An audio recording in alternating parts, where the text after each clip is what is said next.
summary view of the rights of British America, August 1774.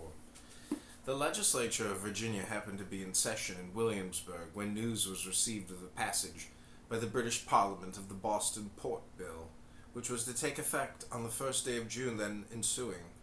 The House of Burgesses thereupon passed a resolution recommending to their fellow citizens that that day should be set apart for fasting and prayer to the Supreme Being, imploring him to avert the calamities then threatening us, and to give us one heart and one mind to oppose every invasion of our liberties. The next day, May 20th, 1774, the governor dissolved us.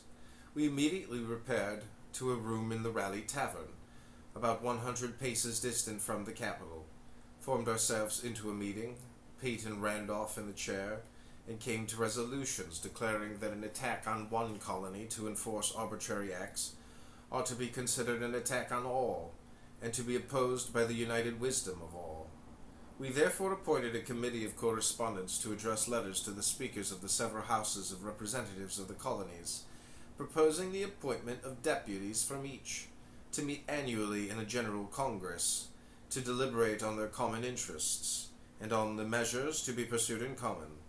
The members then separated to their several homes except those of the committee, who met the next day, prepared letters according to instructions, and dispatched them by messengers express to the several destinations.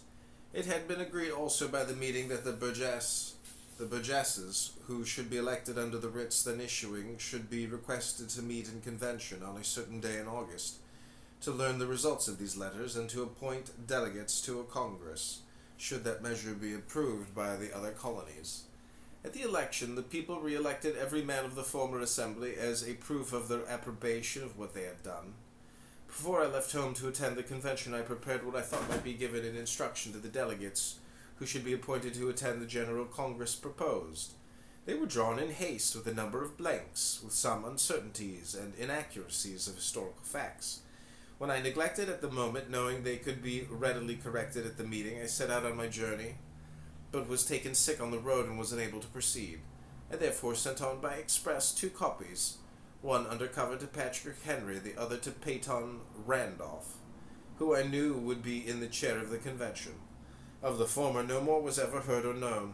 Mr. Henry probably thought it too bold as a first measure, as the majority of the members did, and the other copy being laid on the table of the convention by Peyton Randolph, as the proposition of a member, who was prevented from attendance by sickness on the road. Tamer sentiments were preferred, and I believe wisely preferred,